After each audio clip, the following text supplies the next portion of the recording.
शिकवणी वर्ग नियंत्रण कायदा करा. सांगली शिकवणी चालकांची मागणी. सांगली येथील क्लास चालकांच्या कोचिंग क्लासेस टीचर्स असोसिएशन आणि सोशल फोरम या चरितार्थासाठी शिकवणी वर्ग चालवणाऱ्या क्लास चालकांच्या संघटनेच्या वतीनं नीट पेपरफुटीचा निषेध करणारे आणि असे गैरप्रकार टाळण्यासाठी शिक्षण क्षेत्राचा धंदा करणाऱ्या येऊ घातलेल्या अपप्रवृत्ती रोखण्यासाठी क्लासेस नियंत्रित करणारा सशक्त आणि भक्कम कायदा आणावा अशी मागणी करणारे निवेदन महाराष्ट्र शासनाला निवासी जिल्हाधिकारी डॉक्टर स्नेहल कनिचे यांच्याकडे देण्यात आले आहे. खरं तर असा कायदा यावा यासाठी ही संघटना गेली 15 वर्ष मागणी करत आहे, पण शासनाने डोळेझाक केली आहे. त्यामुळे पेपरफुटीसारखे प्रकार होत आहेत. या प्रसंगी प्राध्यापक नारायण उंटवाले, संघटना अध्यक्ष रावसाहेब हल्लोले, राज्य ज्येष्ठ सल्लागार संजय कुलकर्णी, राज्य समन्वयक प्रताप गस्ते, भीमराव धुळगुळू, आर.बी. शिंदे, राघवेंद्र नाईक, विशाल मगदूम, बसवराज हिरेमठ, सचिव राजू पाटील, मकरंद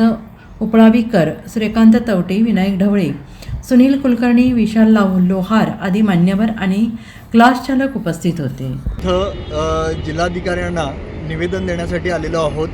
सगळे आम्ही इथं जमलेलो आहोत. हे जे नीटच्या 2026ला जे झालेले प्रकार आहेत हे अगदी निंदनीय आहेत आणि त्यामुळं 23 लाख विद्यार्थ्यांचं नुकसान झालेलं आहे.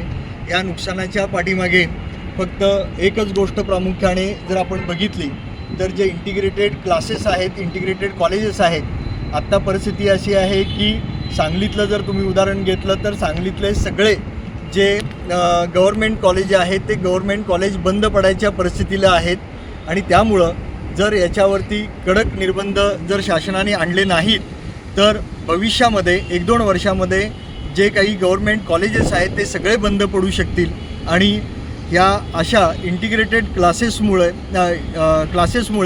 बाकीच्यांचं विद्यार्थ्यांचं हे खूप मोठं नुकसान होणार आहे.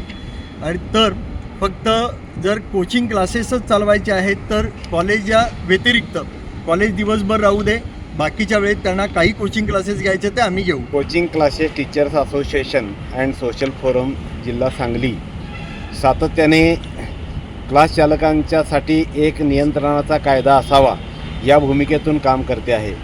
कारण आम्हाला या क्षेत्रामध्ये जे धंदेवाले व्यवसाय म्हणून या क्लासेसचं करण्यासाठी जे शिक्षण क्षेत्राबाहेरचे लोक आलेले आहेत त्यांचा त्रास आम्हाला तरी होत असतोच, पण यामुळे पालक, विद्यार्थी आणि शासन या सगळ्यांची फसवणूक केली जात असते आणि ही होऊ नये ती टाळण्यासाठी व आमच्या व्यवसायाला जे चरितार्थ म्हणून पोटासाठी आणि आपल्या स्वतःच्या रोजगाराचं साधन म्हणून शिकवण्याचं काम करतात आणि इथल्या विद्यार्थ्यांचं इथल्या देशाच्या भवितव्याला चांगलं वळण आणि चांगला आकार देण्याची जी गुरुपरंपरा आहे ते टिकवण्याचं काम करतात.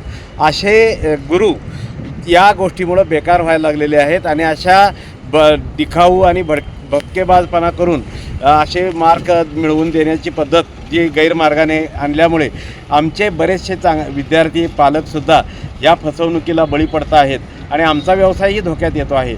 या सगळ्या गोष्टीचा विचार करून आम्ही सातत्याने आम्हाला कायदा करा, आम्हाला नियंत्रणाखाली आणा अशा पद्धतीची मागणी आम्ही वारंवार करत आहोत. परंतु शासनाने दुर्दैवाने त्याकडे डोळेझाक केली आणि त्याच्या परिणिती आज झालेली आहे की आज नीटसारख्या महत्त्वाच्या परीक्षेचं खूप मोठं रॅकेट आपल्याला सापडलेलं आहे.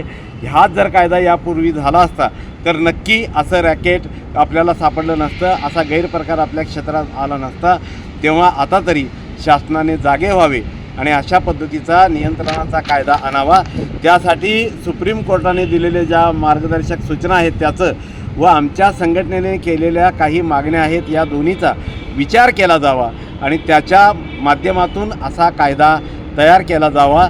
असा कायदा तयार करत असताना आमच्या एक शिक्षकी जे क्लास चालक आहेत जो रोजगार म्हणून क्लासेस घेतात अशा संघटनेचे प्रतिनिधी आपल्या या कायदा समितीमध्ये घ्यावेत अशी माझी आपल्याला नम्र विनंती आहे.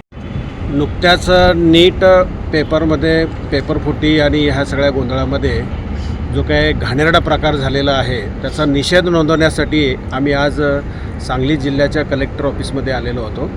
क्लास संघटनेचे सगळे लोक पदाधिकारी या ठिकाणी आहेत.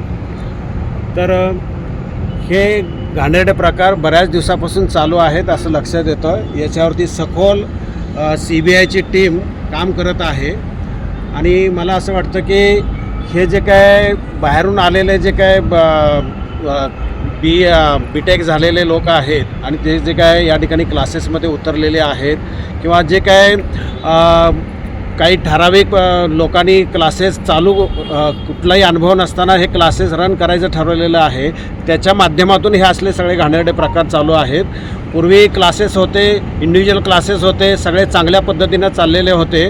मात्र असा हा घाणेरडा प्रकार या महाराष्ट्रामध्ये कुठलीही क्लास संघटना आम्ही खपवून घेणार नाही आणि हे सगळे इंटिग्रेटेड क्लासेस बंद व्हायला पाहिजे अशी आमची मागणी आहे. Bureau report SBN Marathi, Sangli.